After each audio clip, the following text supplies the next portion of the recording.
Glória a Deus. Eu quero orar mais uma vez. Feche os teus olhos. Obrigado, Senhor, pela oportunidade que o Senhor nos dá de nos reunir como igreja aqui nesta manhã. Espírito Santo, Tu tens toda a liberdade. E nós escolhemos estar aqui. Se todos estão aqui, eles escolheram estar aqui nesta manhã. Que Teu Espírito possa falar com cada um. Que seja conforme a fé de cada um. Estamos aqui num dia tão especial, onde a mesa está posta, onde o Senhor nos ensina a fazer memória do Teu sacrifício pelas nossas vidas. E é isso que nós vamos fazer aqui. Por isso, Senhor, guarda, protege cada mente, repreende toda ação do inimigo, qualquer desvio, qualquer situação que venha querer impedir nós de entendermos, de estarmos aqui, porque muitas vezes nós estamos aqui dentro, mas o nosso pensamento está vagando, está fora daqui. Senhor, quebra toda a religiosidade agora e traz, Senhor, realidade da Tua presença, de estarmos na presença do Senhor, em nome de Jesus. Amém. Amém. Quero tratar com você, pensar junto com você, sobre o tema de o que Jesus fez na cruz por mim. É uma pergunta. Eu pergunto, e você pode fazer essa pergunta. O que Jesus fez na cruz por mim e fez por você?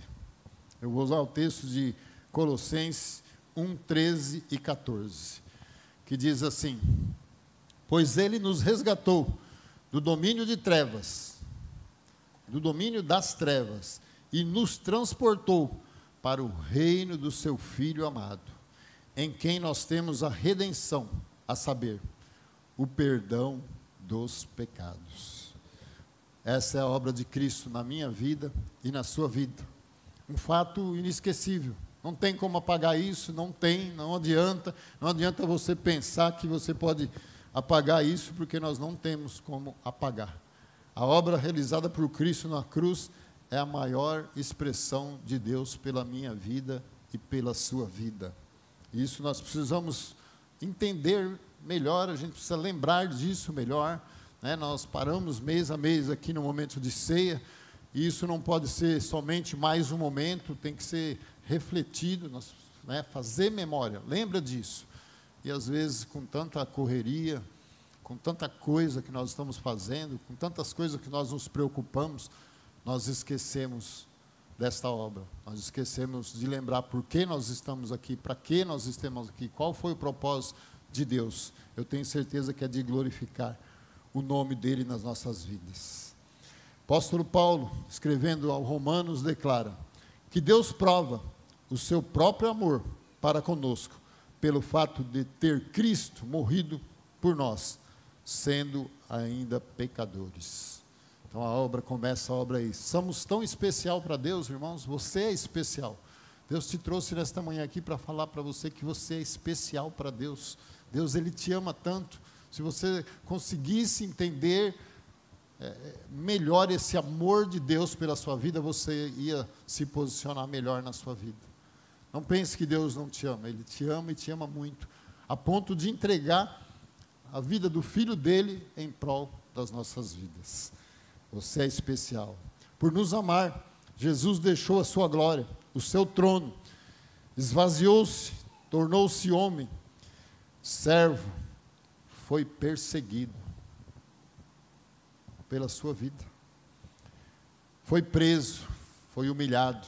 Daqui a pouco nós vamos ver isso, vamos mostrar num vídeo aqui para a gente se lembrar, sabe, que às vezes a gente falar, a gente esquece, mas o que a gente vê, a gente não esquece, né? Foi humilhado, foi açoitado, foi cuspido, foi envergonhado e foi pregado na cruz, pela minha vida e pela sua vida. Sendo Deus, se fez homem. Deus, aquele que nos dá a liberdade de chamar de Pai. Sabe, isso é tão precioso, a gente ter a liberdade de chamar Deus de Pai. Sabe, a gente tem família, você tem pai, eu não sei se você tem pai, hoje o meu pai não está vivo mais, mas eu perdi muito de não chamar o meu pai de pai, porque a gente teve problemas de família, mas hoje eu tenho a liberdade de chamar Deus de Pai. Pai, tem misericórdia de mim, Pai, me ajuda. Sabe, isso é precioso. Ele te deu essa oportunidade de chamá-lo de Pai. Que você possa valorizar isso. Chamar o Senhor de Pai é um privilégio para cada um de nós. Então, Deus se fez homem, sendo Senhor, se fez servo. Sendo santo, se fez pecador. Sendo bendito, se fez maldição. Sendo autor da vida, deu a vida pelas nossas vidas. É isso que Jesus fez lá na cruz do Calvário, pela minha vida e pela sua vida. Hoje pela manhã eu fui à padaria, comprar um pão para um café para minha esposa, e ali eu encontrei um irmão. É tão gostoso, né, quando alguém faz algo por nós, quando alguém tem uma atitude boa, para com a sua vida, te socorre numa situação, te atende numa necessidade, isso fica marcado nas nossas vidas, não é verdade? Ou só acontece comigo isso? Isso fica marcado, sabe? E eu encostei naquele irmão, falei, irmão, deixa eu pagar um café para você hoje aí. Ele não deixou, mas ele explicou porque ele não deixou e eu entendi, né? Mas sabe, me trouxe à memória aquilo que ele fez uma atitude pela minha vida num tempo que eu estava precisando tanto, e isso marcou a ação dele na minha vida.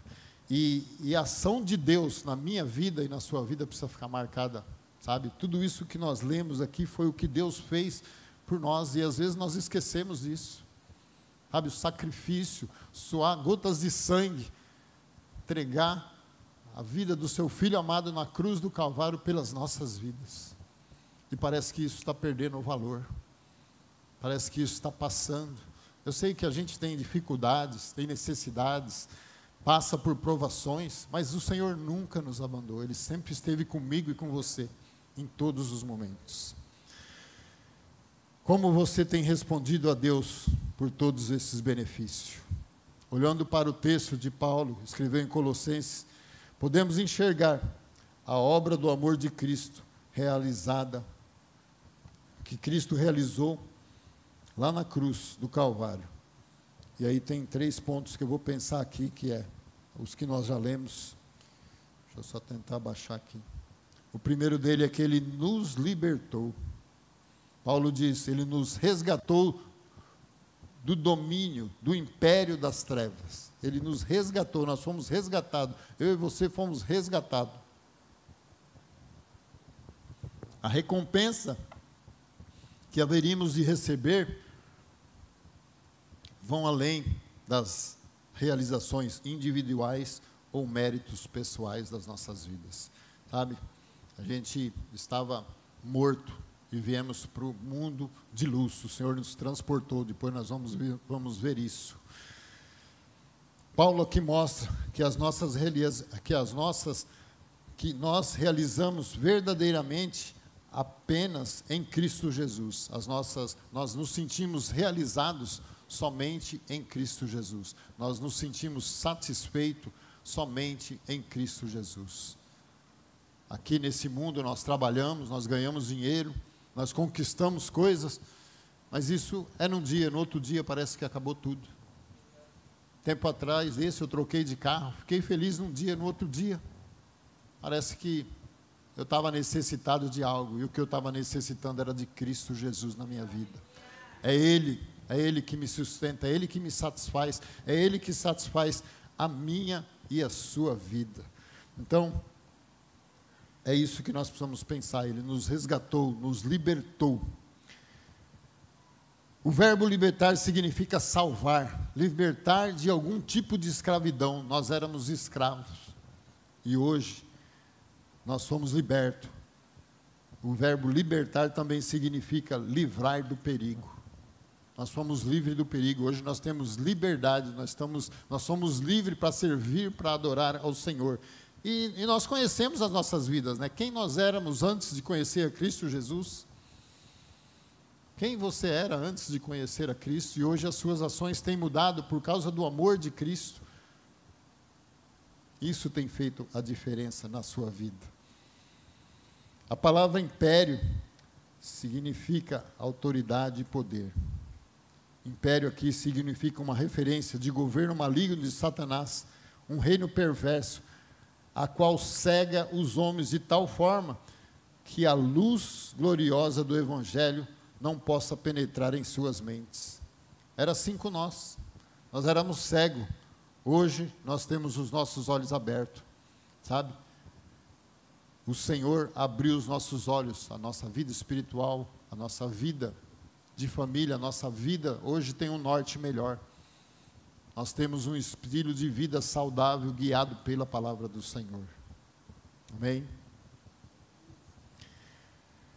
Paulo aqui afirma que Deus nos libertou do poder da autoridade e do domínio de Satanás.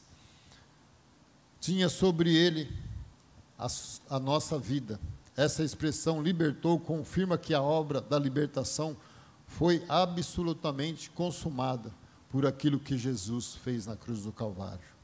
Por causa de Cristo, por causa do que Cristo fez na cruz do Calvário, não corremos mais o perigo de passar a vida e a eternidade separadas de Deus.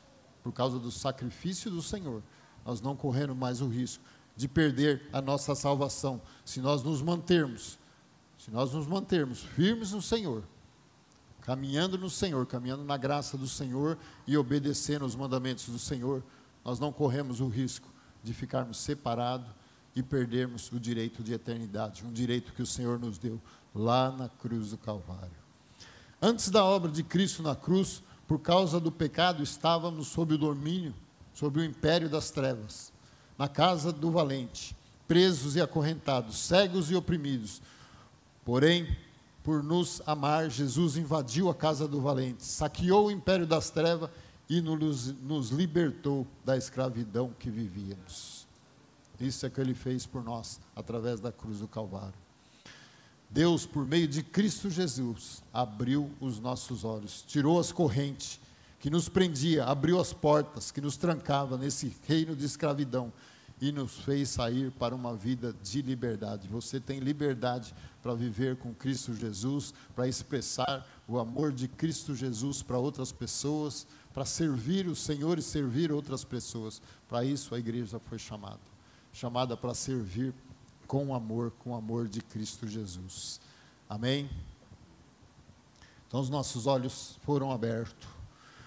Por isso mesmo, Paulo afirmou o seguinte: assim, se alguém está em Cristo, nova criatura é. As coisas velhas passaram, eis que tudo se fez novo. Está lá em 2 Coríntios 5,17. A obra da cruz é uma obra de libertação. Ele nos libertou do império de trevas para vivermos uma nova vida em Cristo. Mas lembre-se, uma coisa, Jesus nos libertou da vida de escravidão para nos dar uma vida saudável, para que nós não ficamos vagando aí sem rumo. E quando nós deixamos de estar na casa do Senhor, deixamos de pensar em Cristo todo dia, de buscar eles todos os dias, nós ficamos vagando numa vida sem rumo. Perdemos o rumo da palavra. É isso que faz com que nós perdemos a nossa salvação. Ele te libertou para te dar uma nova vida, um novo propósito. E qual é este propósito? De viver para a glória de Deus com plena liberdade. Nós temos liberdade. Segundo ponto, ele nos transportou do reino, nos transportou para o reino do seu Filho amado, o reino de Deus. O que Deus nos ensina. Nós vivíamos no mundo de trevas e fomos transportados. E fomos transportados com vitória. O Senhor já te transportou para esse reino com vitória. Vitória que Ele já alcançou lá na cruz do Calvário. Você é vitorioso. Você é vitorioso em todas as áreas da sua vida. Basta você se posicionar e continuar servindo e buscando o Senhor. Então Ele te transformou com vitória, vencedor.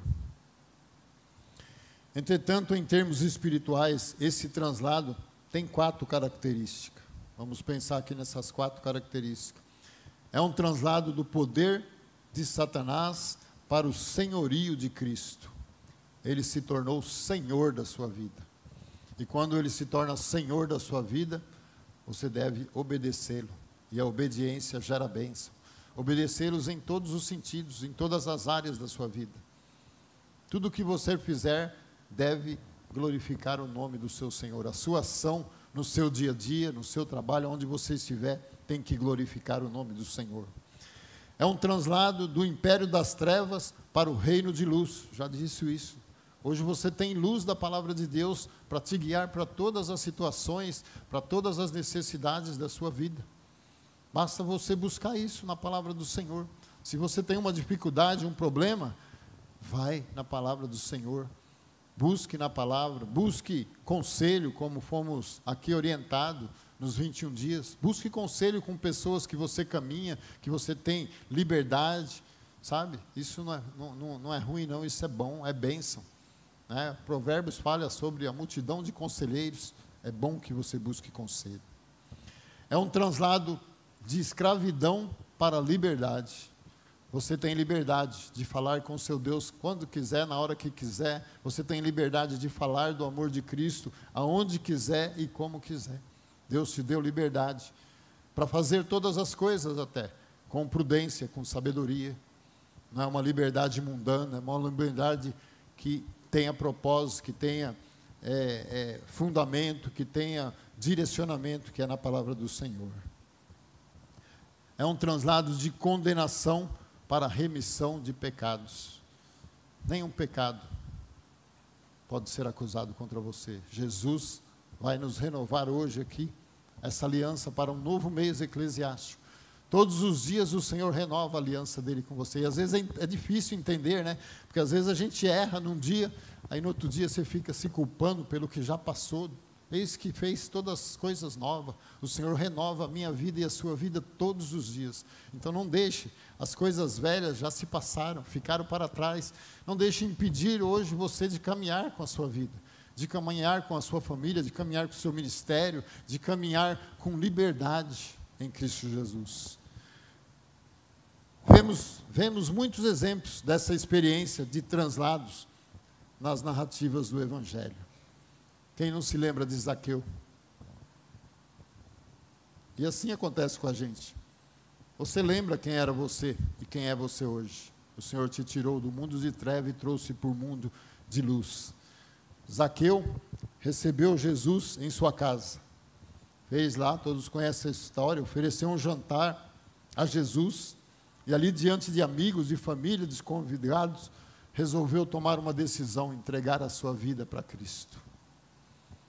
E foi o que nós fizemos, nós entregamos a nossa vida. Nós estamos falando aqui com igreja, com pessoas que foram habilitadas, que foram transformadas de um reino de treva para um reino de luz.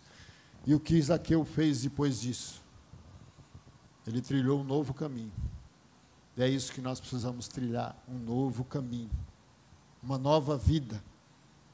O que Zaqueu fazia, explorava, agia com desonestidade, tirava as coisas das pessoas, tinha uma ação maligna. Os olhos espirituais dele foram abertos, e ele começou a enxergar. Aí ele começou a restituir, devolver. Eu já vi isso aqui na vida de um irmão. Nós temos um irmão aqui, e deve ter um monte de gente aqui que já teve essa ação, e é bonito ver isso. Eu acompanhei a conversão dele. Eu gosto de falar dele porque eu acompanhei. Quando a gente fala algo que a gente experimentou, é com propriedade, fica mais saudável, fica mais gostoso.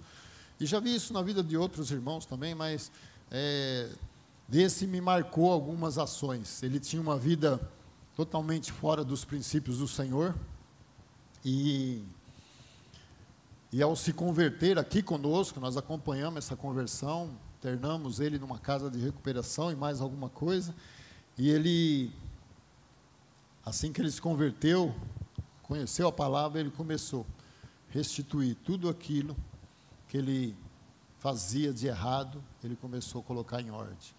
E interessante que ele tinha vícios de bebida, E a restituição dele foi nos bares, que ele devia.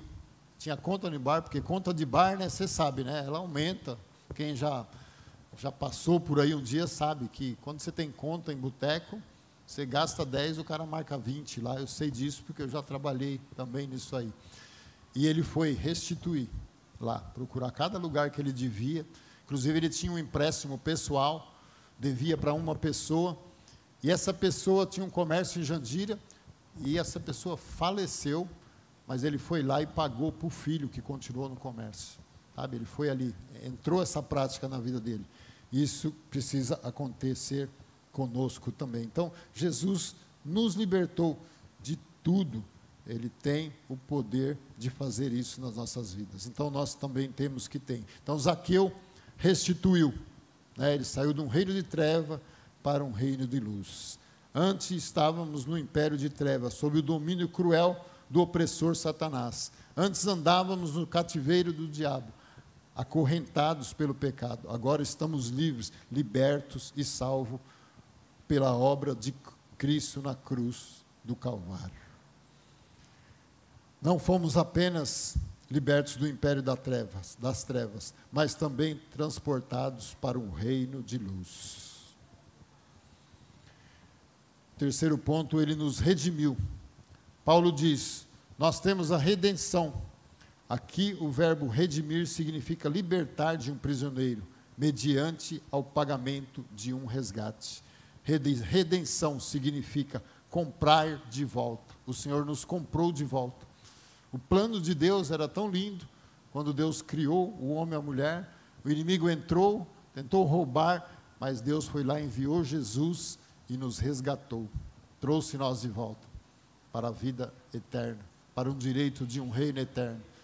Isso tem que ser lembrado nas nossas vidas todo dia, para que pudéssemos ser resgatados do pecado. Alguém deveria pagar por ele. Jesus pagou o preço pelo seu pecado. Se você ainda vai pecar um dia, o Senhor já pagou esse preço. Por isso você tem que ter gratidão a ele todos os dias. Deus nos comprou com preço alto, preço de sangue. Deus nos comprou de volta e agora somos deles. Somos propriedade particular. Somos de Deus por direito de criação, porque Ele nos criou a sua imagem e semelhança. Também somos deles por direito de redenção. Ele nos comprou com sangue precioso do seu Filho amado. A obra da cruz é a obra da redenção. Ele nos comprou de volta com seu precioso sangue. Quarto ponto, ele nos perdoou. A obra da cruz removeu a barreira entre Deus santo e o homem pecador. Na cruz, por intermédio de Cristo, Deus nos perdoou de todos os nossos pecados, toda a nossa dívida, toda a nossa culpa foi cancelada, foi justificada, em nome de Jesus. O perdão significa mandar embora, cancelar qualquer situação, toda dívida. Então ele nos perdoou e nós devemos perdoar uns aos outros também. Satanás não encontra mais nada para nos arquivar, para nos acusar no nosso arquivo de vida, na nossa vida. Ele é acusador, mas ele não tem poder para nos julgar e nem para nos condenar, porque Jesus já nos salvou. Paulo diz, quem fará alguma acusação contra os escolhidos de Deus? É Deus quem te justifica. Quem os condenará? Foi Cristo que morreu e mais, ressuscitou e está à direita de Deus e também intercede por nós. Está lá em Romanos 8, 33 e 34. Por meio da remissão dos nossos pecados, nós somos transferidos de réus condenados para filho amado. Você é filho amado, Deus te ama. Continuamos pecadores, mas agora pecadores e remidos, por causa de Cristo Jesus, por causa da obra de Cristo Jesus. Por meio de Cristo, através da confissão, podemos receber constantemente o perdão. e a restauração da nossa vida.